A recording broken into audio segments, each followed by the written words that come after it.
Bem, meus caríssimos, hoje vamos continuar nossa saga aí pela negociação. Vamos falar um pouquinho sobre alguns aspectos estratégicos, vamos falar um pouquinho sobre alguns aspectos pessoais. Claro que o nosso objetivo é que a gente, ao final disso tudo, consiga estabelecer alguns pontos, alguns parâmetros, alguns conceitos que são importantes, que eventualmente a gente precisa desenvolver, precisa treinar para poder termos sucesso nas nossas negociações, ok? E dentro das organizações, né, é óbvio, como a gente já sabe, temos negociações o tempo todo. Então vamos lá, vou compartilhar com vocês aqui uma apresentação, e aí a gente vai dando a sequência em cima disso.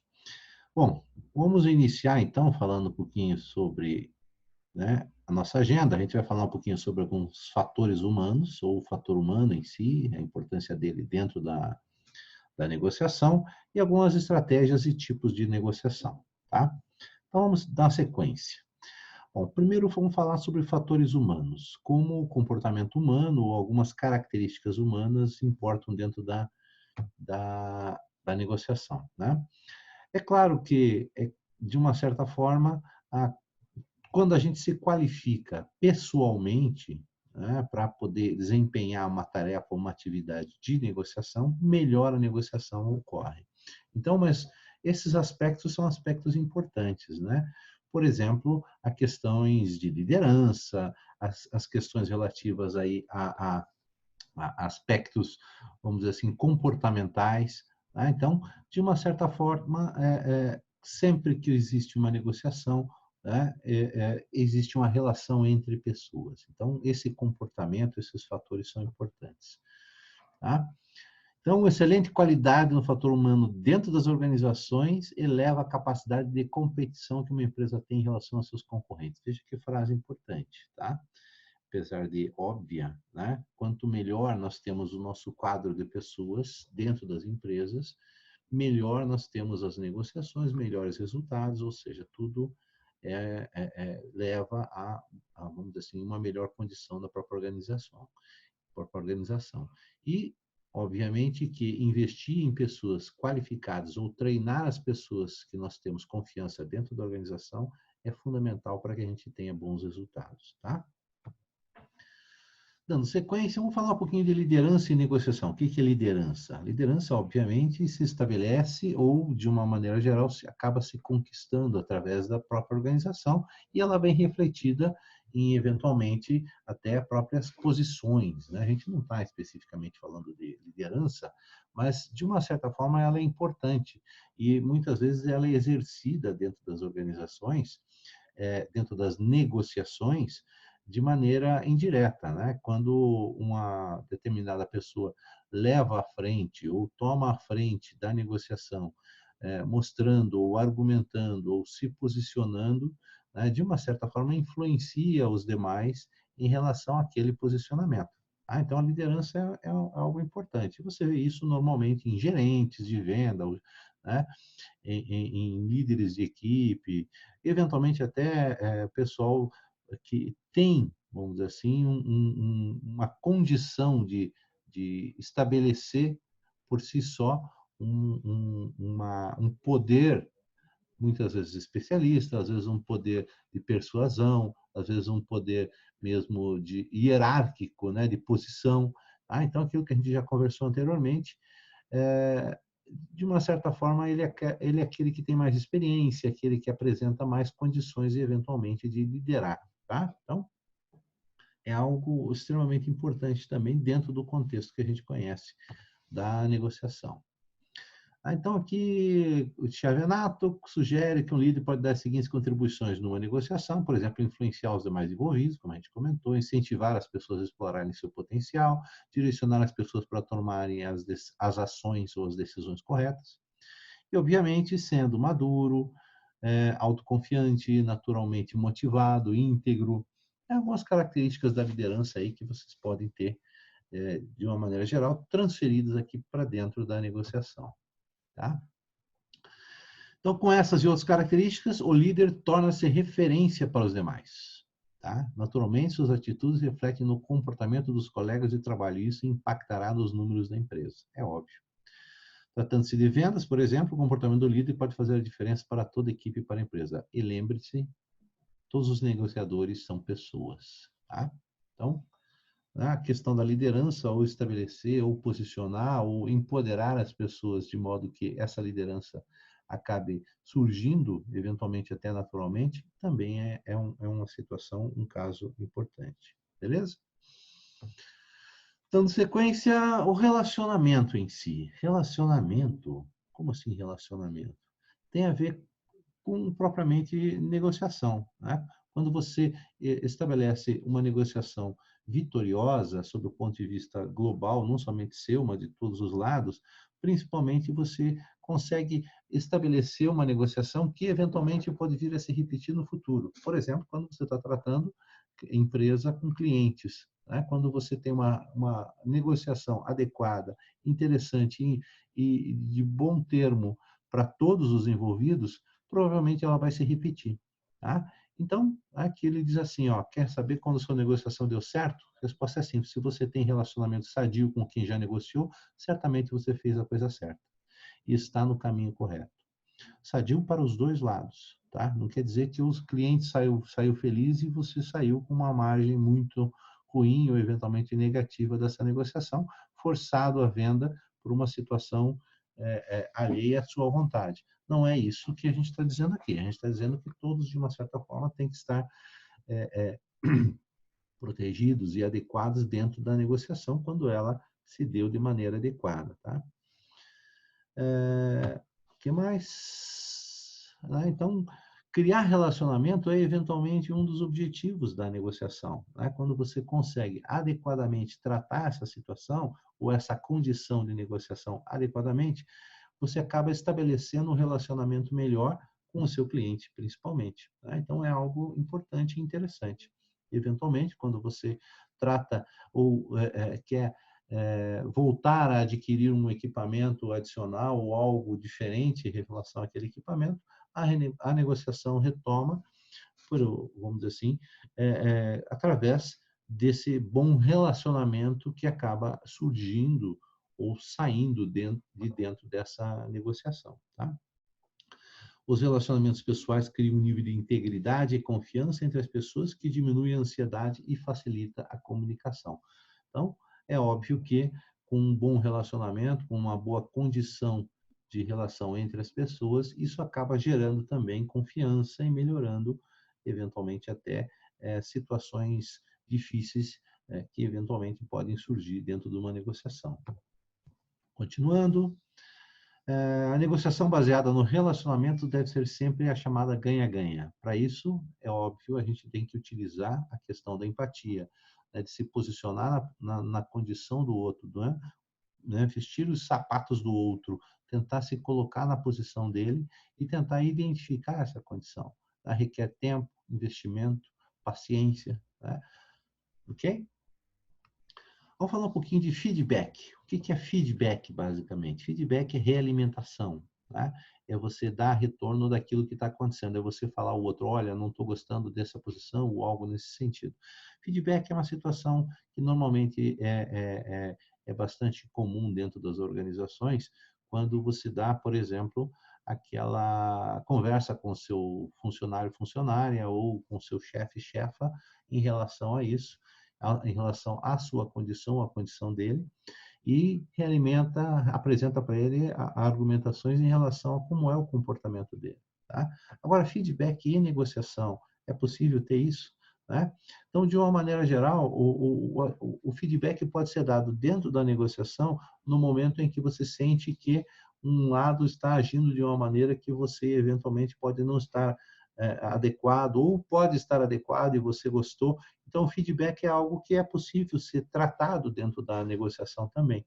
Então, o feedback é algo que pode ser transportado das relações de dentro da organização para dentro da negociação também. Tá? Então, em uma negociação, a atitude de dar e receber feedback promove um ambiente bastante positivo, onde as partes podem se comunicar verdadeiramente e trabalhar juntos em direção a um propósito comum mutuamente acordado. Tá? Agora, tem, obviamente, aspectos, né? Feedback, normalmente, se você não pede ou não solicita, eventualmente pode parecer meio pretensão do outro lado examinar e te dar um posicionamento de como é o teu comportamento. Isso pode gerar, às vezes, constrangimentos, tá?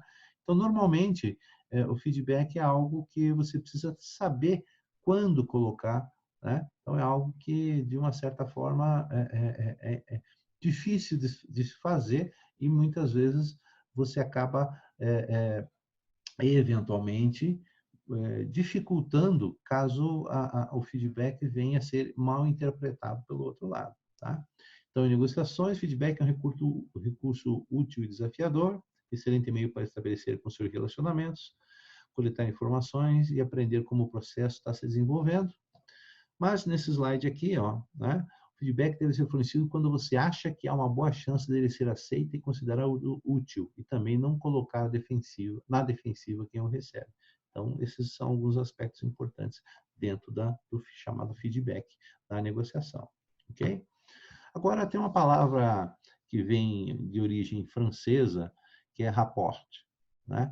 O rapport vamos dizer assim, é você estabelecer um relacionamento ou uma sintonia com aquela pessoa com a qual você está se comunicando.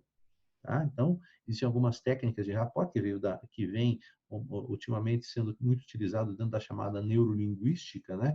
De você usar técnicas de espelhamento e algumas considerações que a gente vai ver aqui, tá? Então, é um conceito do ramo da psicologia, técnica usada para criar uma ligação de sintonia e empatia com outra pessoa, uma maneira de você sintonizar, maneira de você entrar na frequência dela e, de uma certa forma, melhorar o processo de comunicação e, obviamente, de negociação, tá? O que mais que nós temos aqui? É o relacionamento estreito e harmonioso entre duas partes, as quais se entendem mutuamente na ordem dos sentimentos e ideias.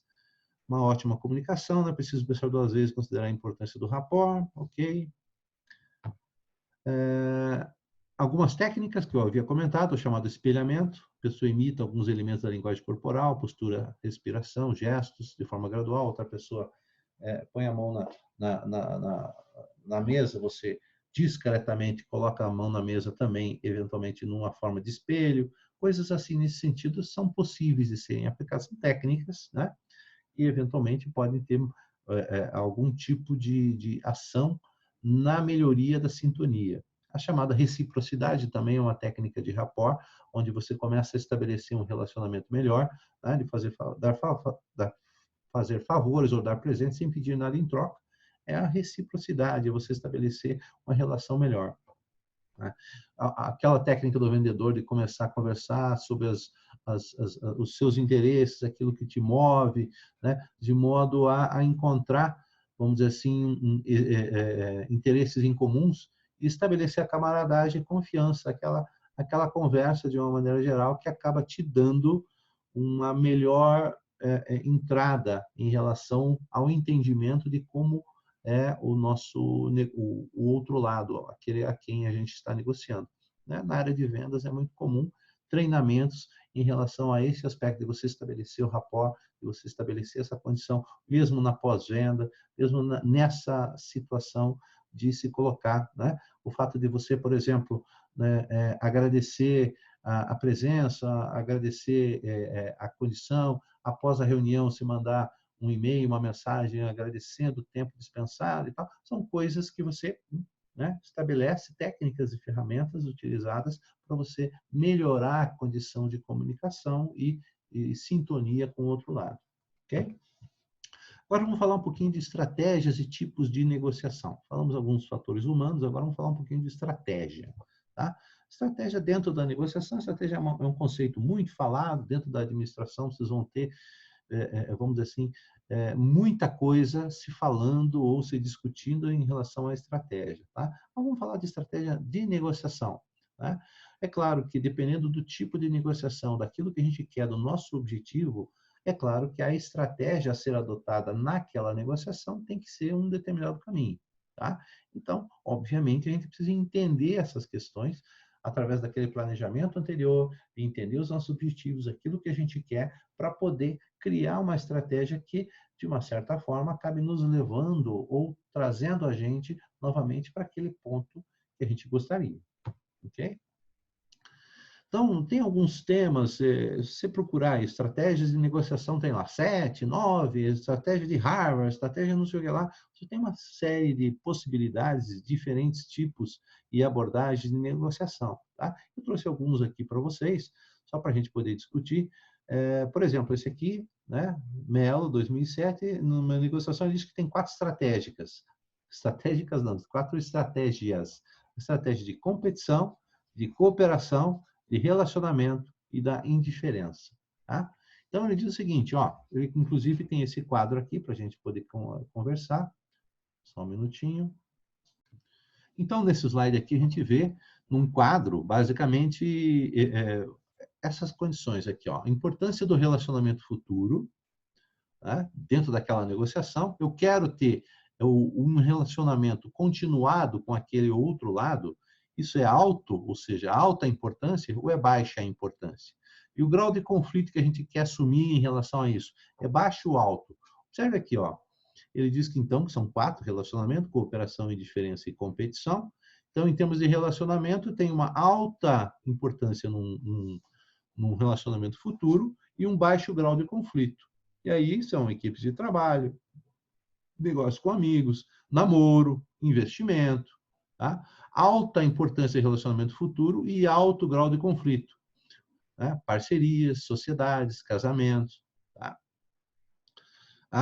Baixa importância no relacionamento futuro, ou seja, praticamente não tenho interesse em continuar ou ter um novo encontro, nova negociação, né? E baixo grau de conflito, né?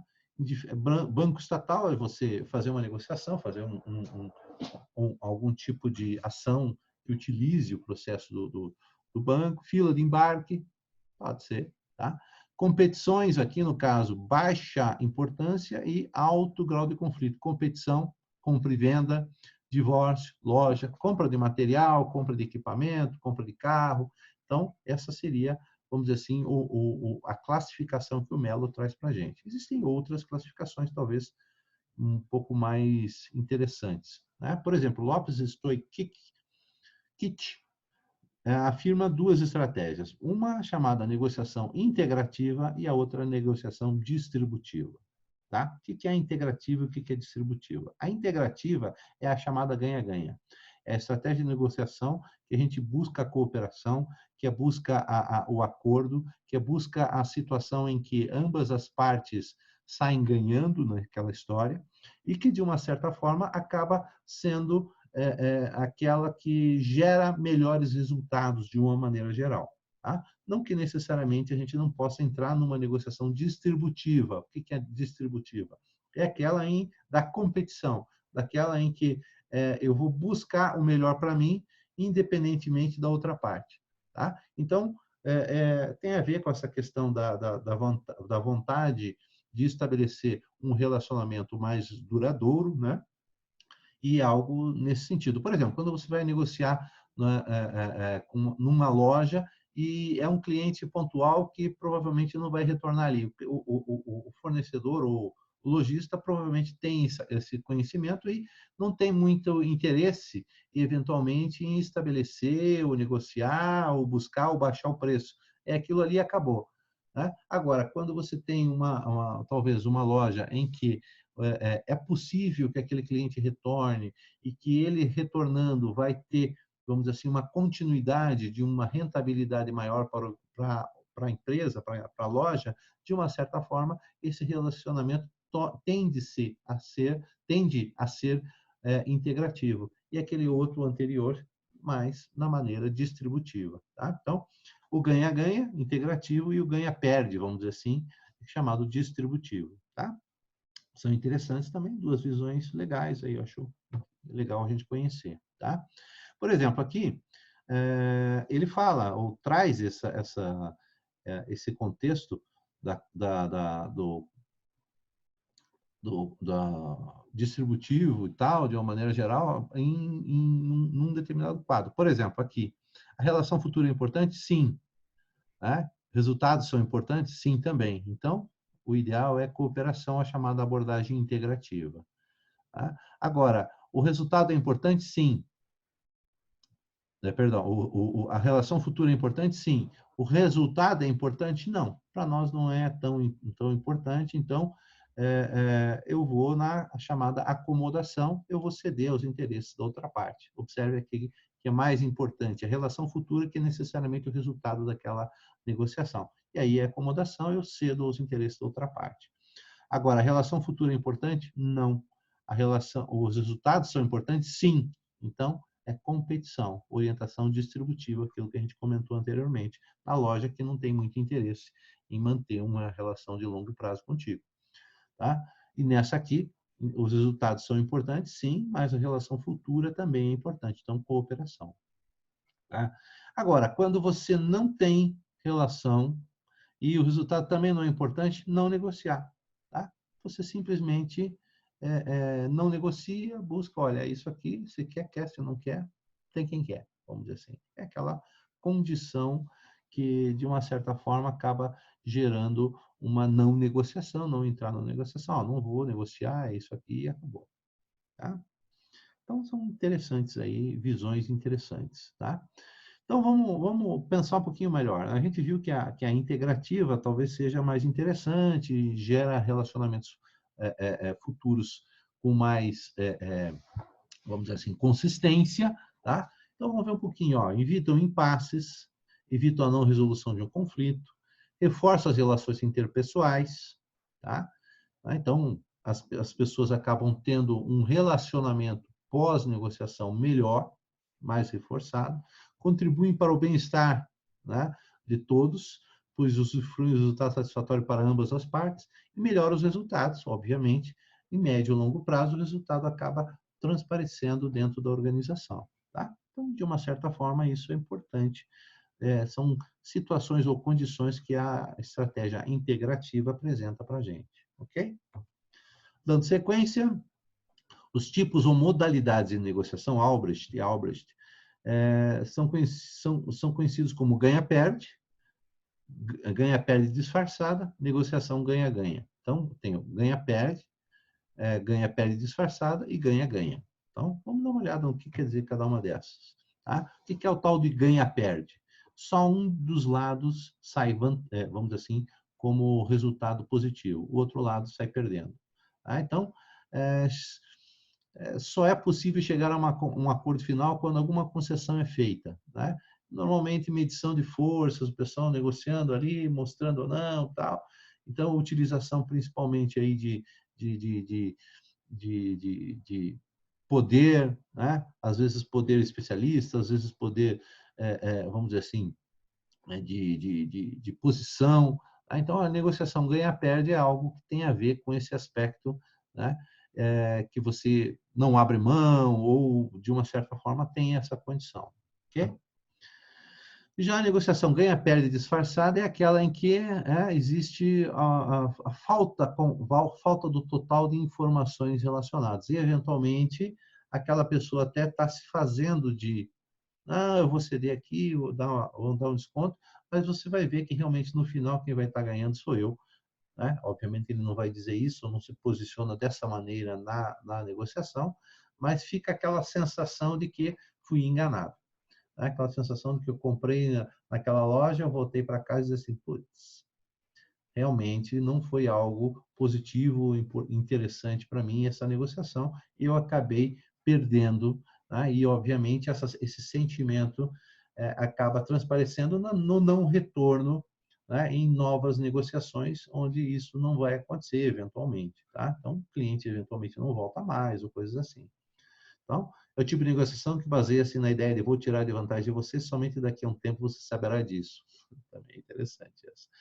A negociação ganha-perde disfarçada, a ideia de sucesso é apenas aparente. Os elementos mais comuns de uma negociação são posicionamento difícil de identificação, negociação é conduzida com segredos e falta de informações, parece que há concessões, mas no fim você acaba dando aquele sentimento de que, putz, eu acho que eu fui enganado. Mas, tá? Já a ganha-ganha é aquela que a gente falou, é aquela em que ambos os lados cooperam e ambos os lados saem satisfeitos, né? E todos têm informações totais em relação a todos os aspectos, né? Então, o acordo final é basicamente cooperativo, ambos os negociadores sairão satisfeitos com os resultados. Normalmente, esse processo estão envolvidos atitudes positivas, valores, autoestima e confiança, né? Tá? O que mais? Então, quais seriam alguns elementos para a negociação ganha-ganha, já que, de uma certa forma, a gente viu que é algo que a gente espera, o que a gente gostaria de ter. Tá?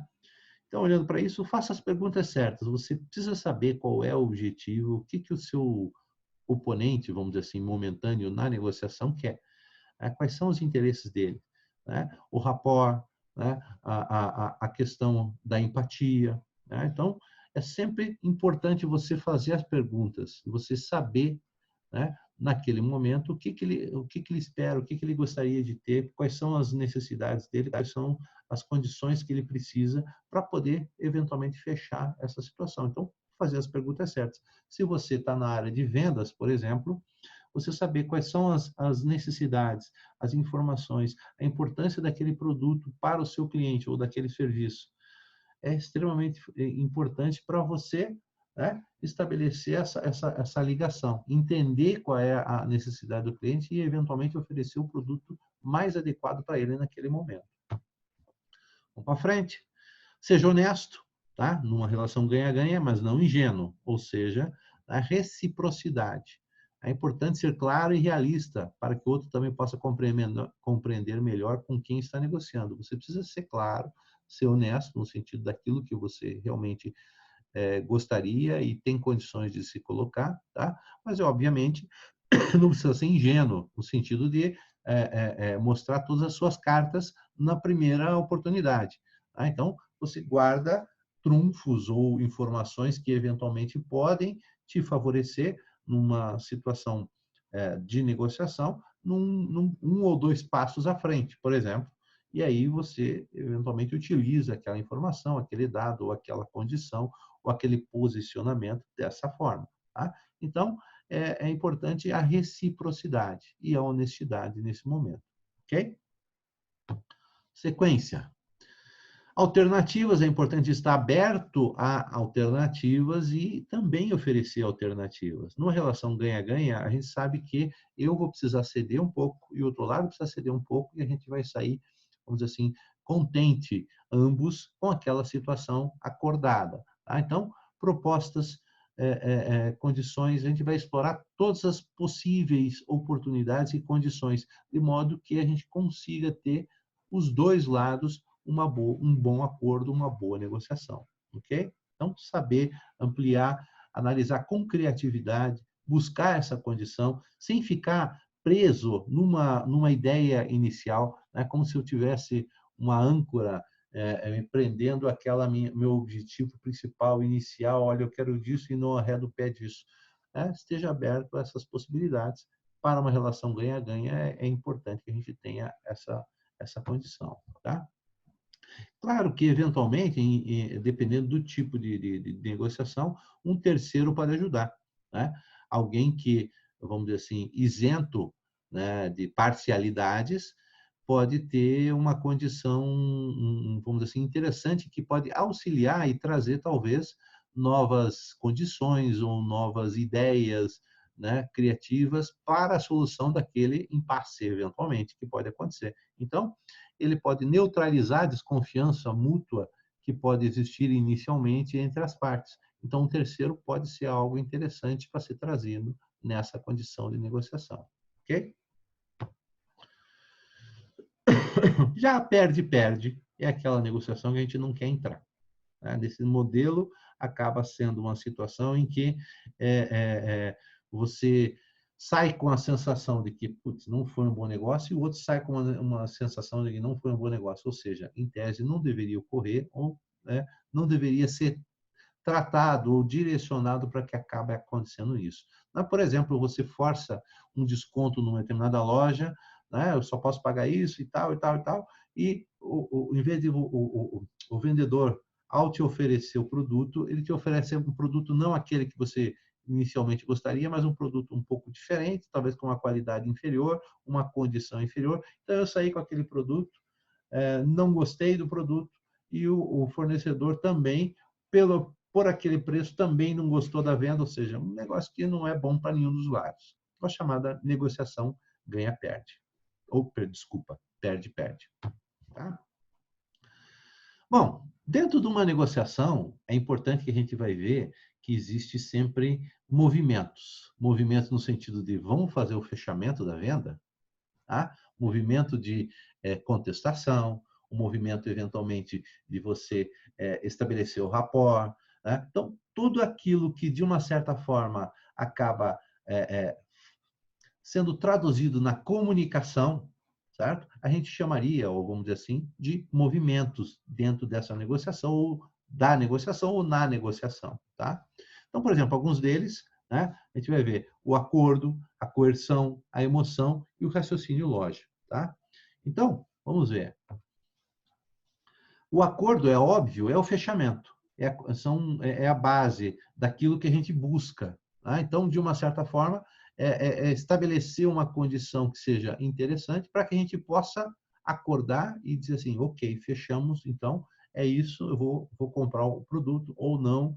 Na realidade, eu gostaria de outras condições, ou eventualmente você está numa situação em que você talvez tenha que conceder um pouco mais para poder chegar num acordo em relação a esse aspecto. É importante também saber o momento do acordo, saber fechar a negociação, saber encerrar a negociação com um acordo. Né? Depois que você fechou isso daí, você não necessariamente precisa ficar continuando colocando novos posicionamentos, novas situações ou trazendo outras informações. Se você chegou no acordo, chegou.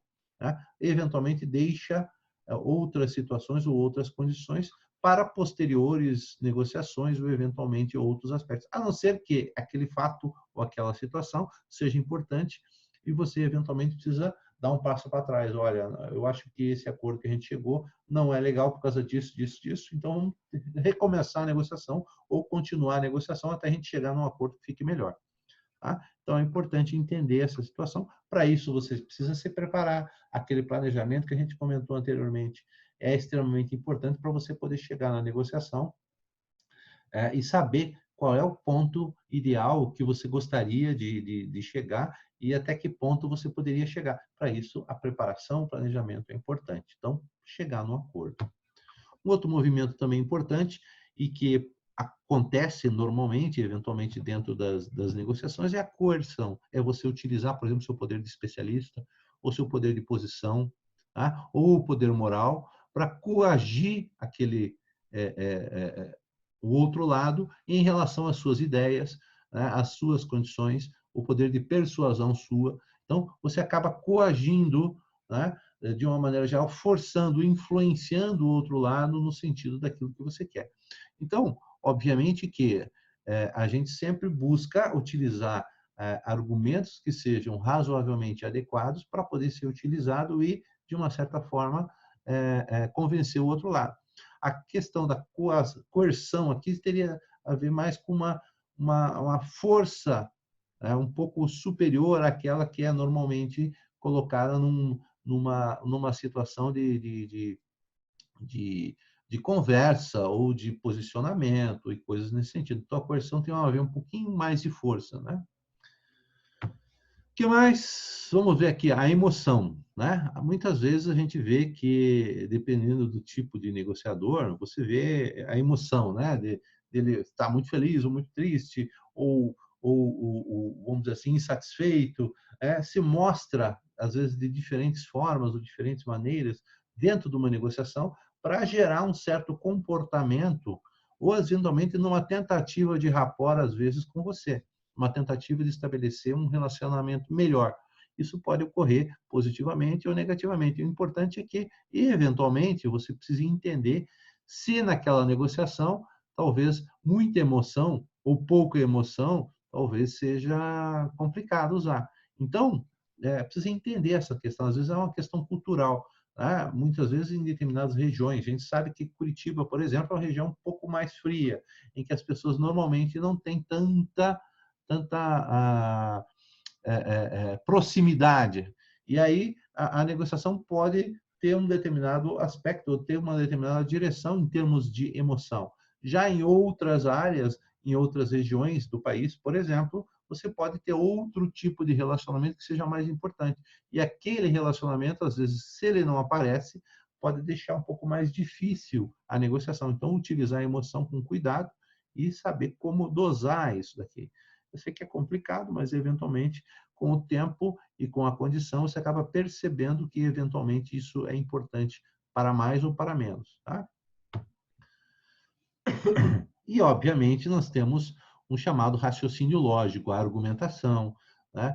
A condição em que você tem uma estrutura lógica de pensamento para tentar, perdão, trazer o oponente, né? O outro lado, aquele que está negociando contigo, para, de uma certa forma, um pensamento, um raciocínio que leve à conclusão, né? É óbvio que essa condição, né, te dá maiores chances de chegar ao teu objetivo, tá? Então, se você pensar, existem alguns caminhos lógicos de pensamento, de maneira de se posicionar, de argumentação. Então, quando você faz a sua lição de casa, traz informações, entende como é que é o outro negociador, então acaba gerando, te possibilitando esse raciocínio. Dentro da programação neurolinguística também, existem algumas técnicas utilizadas e você, de uma certa forma, através do raciocínio, buscando, fazendo perguntas, você acaba trazendo também esse tipo de abordagem, tá? Ok? Bom, era isso que eu tinha para hoje, para a gente conversar, tá? E eu gostaria apenas de ter, vamos dizer assim, esse bate-papo rápido com vocês. Eu optei por gravar isso daqui porque são muitos conceitos e pode ficar cansativo no momento em que a gente está com muita gente. E a gente viu aí que essas ferramentas acabam eventualmente travando. Então, eu queria dar um contato direto e gravar isso daqui com vocês, ok? Então, é isso que eu tinha para falar sobre o assunto. Espero que vocês tenham aproveitado e a atividade de hoje está lá disponível. Abraço.